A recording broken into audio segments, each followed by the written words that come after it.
شروع اللہ کے نام سے جو بڑا مہربان نہایت رحم کرنے والا ہے۔ السلام علیکم دوستو، میں آپ کو اپنے چینل پر خوش آمدید کہتی ہوں۔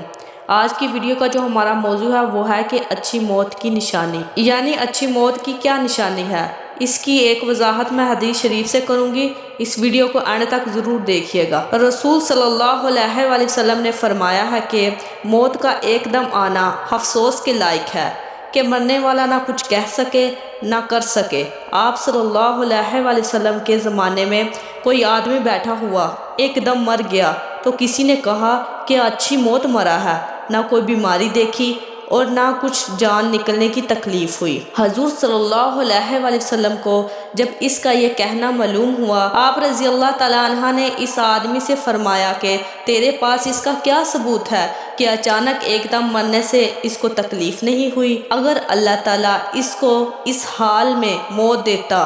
کہ وہ بیماری کی تکلیف اٹھاتا تو اس کے سب گناہ معاف ہو جاتے۔ بیمار ہو کر مرنے میں یہ فائدہ ہے کہ بیمار توبہ کر لیتا ہے، اپنے گناہوں کی معافی مانگ لیتا ہے، کسی کا کوئی حق ذمہ ہو اس کو حق ادا کر دیتا ہے یا حق والے سے معاف کرا لیتا ہے۔ نماز یا روزے وغیرہ اس کے ذمہ ہو تو اس کا فدیہ یعنی بدلہ دینے کی یا حق والوں کے حقوق ادا کرنے کی وصیت اور نصیحت کر دیتا ہے یا خود وارثوں کا حق ادا کر دیتا ہے۔ محسن عظیم صلی اللہ علیہ وآلہ وسلم فرماتے ہیں کہ اللہ تعالیٰ اپنی عزت و عظمت کی قسم کے ساتھ فرماتا ہے کہ جب میں کسی مسلمان بندے کے بارے میں یہ چاہتا ہوں کہ اس کو اپنی رحمت میں چھپا لوں تو دنیا سے اس کو ایسی حالت میں موت دیتا ہوں کہ وہ دنیا میں اپنے تمام گناہوں کا بدلہ پا لیتا ہے اور طرح طرح کی بیماریاں اور سختیاں اٹھا لیتا ہے۔ کتنے ہی بیمار ہو جاؤ اگر